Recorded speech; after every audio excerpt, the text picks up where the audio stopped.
If I were you, I would keep these fragrances a secret. You know, you don't have to tell everybody what you're wearing. You know, when your friends ask you, just play it off. These are the type of things that really help you to stand out, smell unique, because most people have no idea these exist. And what's funny about a lot of these is they're kind of hidden in plain sight. You know, a lot of these are flankers of very popular and successful men's designer scents. But if they just did a little bit of digging, they would see that their favorite Armani Code EDP has a flanker very close to it that is way better and a lot more interesting. So we're going to go through these today. That's the perks and the benefits of, you know, being involved in the fragrance community, is you're going to know about a lot of things that a lot of other people have no clue about. So if you want to smell unique, if you want to stand out, keep these to yourselves, pick them up, spray them on, wear them. You are going to stand out in a great positive way. I'll drop links to these down below for you if you want to check some of these out. You know where to go. You can save a lot of money shopping through discounters. This first one here is, again, a flanker. Most of these are of a very popular designer scent that dates back a long time ago. It's Dior Fahrenheit. You know, everybody knows that one. It's been popularized as a gasoline smelling scent. But Fahrenheit Le Parfum is the way to go in 2023, in my opinion. I'm not going to say that the original is completely obsolete and not worth picking up anymore, but I do think this one is significantly better. And I think if you were to only get one, go for this and be done with it. They have also discontinued a lot of their other really good ones. Fahrenheit Absolute, Fahrenheit Cologne, Fahrenheit Aqua. The last two there are kind of more summery. Absolute was more of a winter one, kind of like Le Parfum. So all of those are gone now. This is really one of the last existing flankers you can pick up. It's this and the original. And so I really hope this one doesn't go away anytime soon, but who really knows? But there's a pretty significant difference between this and that original. This one's adding in a lot of suede, a lot of vanilla, a lot of rum. So it's sweet. It has a kind of an alcohol boozy accord. It's a bit leathery. Still very masculine, but just with a lot more depth, a lot more complexity, and again, it just gives it more substance for fall and winter time. You know, the original could be worn in fall and winter. It's kind of more of an all year round signature scent style, but this one has more of a cozy, sweet, kind of powdery undertone that just makes it more suitable for this time of year in particular. And because you just don't really see this one in retailers, on retailer websites, you know, in Walmart and any other physical store, it just isn't going to be nearly as popular as the original, which is in all of those stores all over the place still. Next up, we have another flanker from a very popular fragrance line. Everybody knows YSL L'Homme. But how many people are really paying attention to L'Homme Eau de Parfum? Not very many in the grand scheme of things. I think all of the eyes are still on Lanao Theo L'Homme. And, well, that's probably about it when we're talking mainstream market. Lanao Theo L'Homme. I think, you know, these days the original L'Homme isn't really going to be in the spotlight either. And so the Eau de Parfum here is one that's really going to be hiding in plain sight, again, to use that expression. And that's great for us, because this one here is around $80 or so online on discounters. It's the original L'Homme DNA, but with a bitter orange in here, heavier, richer, stronger.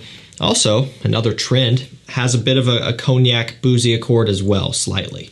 And that's mostly coming from the oak in here as well. It almost has this like aged oak barrel, slight boozy kick, which I think is really interesting and sets this one apart. But still, it's playing on that original DNA, which is a mature, classy, gentlemanly smelling scent. This one just has a bit more going on to give it more of that cooler weather appeal, just like Fahrenheit Le Parfum.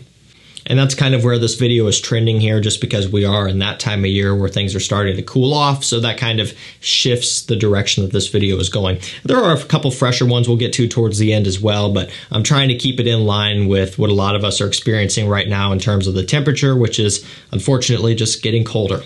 So yeah, L'Homme EDP, it's easy to forget about. It's easy to not even know about for a lot of people who aren't in the community. And so this is a nice little secret weapon. This next one here is from a mega designer brand. Everybody knows Gucci, you know, most notably you know, these days, the Gucci bags and the Gucci belts and things like that, you know, that's kind of, it's what everybody wants, apparently. That's pretty popular, you know.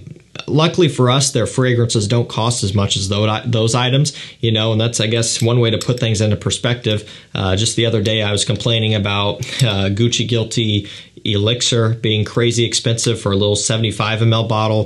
Gucci Guilty Parfums, really expensive as well. It could be worse, you know. They're charging thousands of dollars for these bags and belts and things like that. So, you know, it's not that bad, but still, it's bad, right? These things retailing for close to 200 bucks now. It's crazy. But I digress. This one here is around 120, 130-ish dollars. It is Gucci Intense Oud. Really unique designer level oud that is still wearable because it's a designer level oud. So nothing too extreme, nothing too intense. It's a nice woody, sweet, smoky, resinous oud scent that often gets compared a little bit to Nasomatto Black Afghano, which is niche, obviously, and much more expensive in terms of price per mil, and also much more daring and challenging. That one is going to be a tougher blind buy. This one, you know, for the most part, if you're somewhat brave and up for something a little bit different compared to new designer releases, you would probably end up really liking this one. And again, I just like to reiterate, the oud in here is not unbearable. So if that's something that normally scares you away, not so much to be worried about here. You do pick up on it. It's there. It isn't crazy. But what that oud does do is it gives this one a unique way to stand out amongst all of the other scents out there that are very sweet and kind of smell similar. Next up, we have Hugo Boss The Scent Absolute. It's got vetiver, maninka fruit, and ginger in here. It's the only 3 notes they give you. That's kind of when they started that whole deal. And I think they've been continuing to do that as well. The Scent Magnetic also does the 3-note breakdown thing, is what it is. This one here is super unique because the maninka fruit in and of itself is unique. And this is really the only major fragrance line to utilize that note. There's other scents out there that does toss it in, for sure. I'm not saying that they have this on lockdown and they're the only ones that use it. That's not true. But they have been the brand to popularize its use. And whenever you think of maninka fruit, you think of Hugo Boss The Scent. Kind of like when you think of cardamom, you think of Lanao Theo. Even though they weren't the first to use that note, that was the main driving force behind Lanao Theo, and that was one of the most hyped up cardamom scents ever. So that's kind of the correlation here. And that note, maninka fruit, in and of itself is very unique and it stands out. Just like violet leaf, whenever you smell violet leaf in a scent, it's right there at the forefront. And even if you're not an expert by any means, you can still pick up on it. It's just so prominent and very distinct. That's how this note is here. And so that makes this one unique, stand out. And because it's a flanker and it's still familiar within the scent line, it's one that just hasn't gotten a lot of coverage outside of the community for the most part. So definitely one that will help you stand out and be a bit unique. So earlier you heard me bring up Armani Code. You know, the EDT is a bestseller, dates way back. It just works, right? Still to this day, I'm sure people wear the EDT. They just rebottled it, you know, because they're switching the presentation over to the magnetic caps and all of that, starting off with Armani Code Parfum. Now they're working their way back a little bit, as it seems.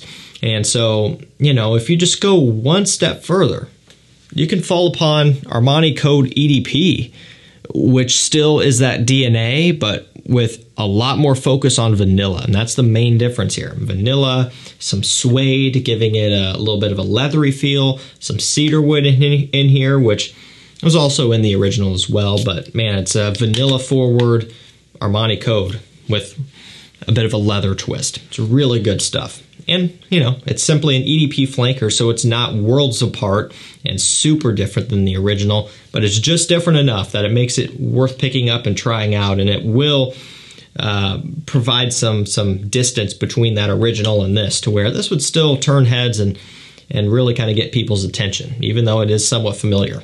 So yeah, what I'm saying is, you know, you don't need to go out and buy the original Armani Code EDT anymore. You can go for the EDP, you can go for the Parfum. I think those are much better options these days. Next up, we have Geron LOM Idol Intense Chili Pepper Smoke almond tonka bean. So this one is by far the smokiest version of this DNA. In fact, it's the only smoky one. None of the others use the incense or anything like that. This one doubles down on it. Smoke and chili pepper, they mean business here. And it's prominent, it's strong. Definitely one that gets your attention. You know, when you spray it for the first time, it can almost take your breath away. It's very, very smoky, spicy, and rich.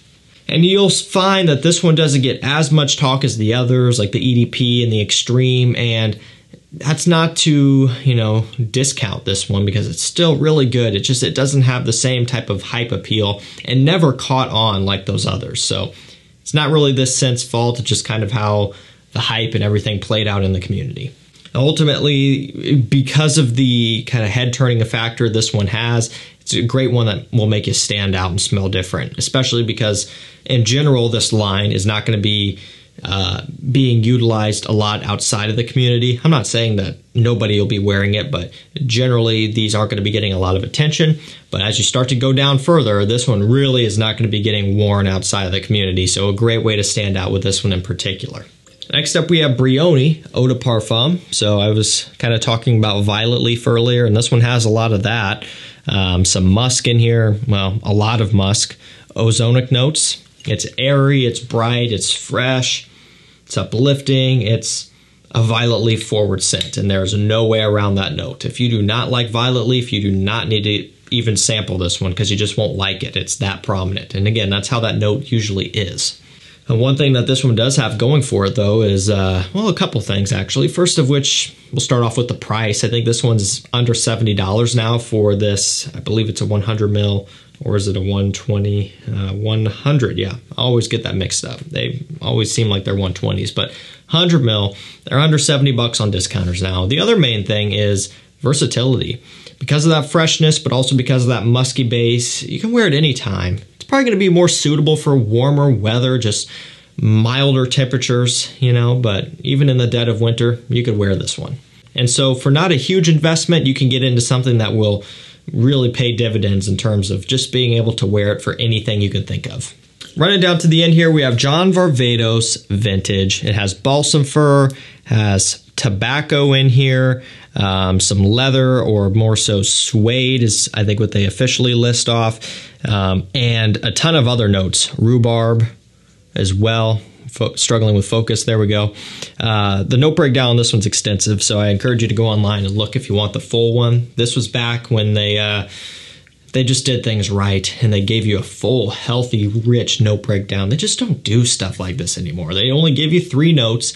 It seems like the scents are getting more and more boring. Not always, but it seems that way. More often than not, they're kind of cookie cutter. It's a shame. It's kind of making me sad now towards the end of the video because you look at releases like this and you compare it to what's being put out now and it's different. So yeah, John Vardos Vintage, it's one that I always recommend picking up. It's about $35 to $40. This is a 125 ml, 4.2 ounce. Great price per mil, great unique scent for a low price. Last up for this video, we have Doling Abana, the one gray. So everybody knows the one EDT and the one EDP, right? And again, this is that hidden in plain sight thing that I keep going back to. Those two that I just mentioned there are some of the most popular men's designer fragrances ever, especially the EDP. It really got propelled to superstardom. Everybody has the one EDP, and for good reason. It's amazing. It's one of my favorites ever. But the one gray, it's just nobody really knows about it or talks about it or seemingly cares about it. This one's got a lot of grapefruit, a lot of vetiver, and then you get into some of that tobacco a little bit, some of that amber. This is an office-friendly, soapy version of Doling Abana the One. It's a genius idea, it just didn't take off. So kind of not necessarily a bad thing, I suppose, because more for us, and it's a bit more unique. But yeah, it's kind of a shame. This is also one of the cheapest the ones you can get. I think I've seen this as low as $35. You know, the one EDP is usually around $60, $65. So coming in at about half the price, it's a great, great purchase. And to be fair, you can wear the one EDP, the one EDT to work every day, to the office, school, whatever. It's no problem. I think it's better suited for an evening out, but no reason you can't wear it for anything. But this is definitely better for work school environments. It's fresher, it's soapier, it works better for that. So especially at this price point, wear it every day. You're not gonna be breaking the bank. Alrighty guys, that's gonna do it for me. Some scents that you should kind of keep to yourself. You know, these are really good, and if you wanna stand out, you don't wanna be telling everybody your secrets. I'll link them down below. Also, I've got a mailing list you can sign up to at the link and number down below, mailing list and texting list. If you want to be the first to be notified about anything rare, discontinued, or hard to find coming into stock, sign up. You won't regret it. Thank you so much for watching. Stay safe, stay healthy. We'll see you tomorrow with another one. Take care.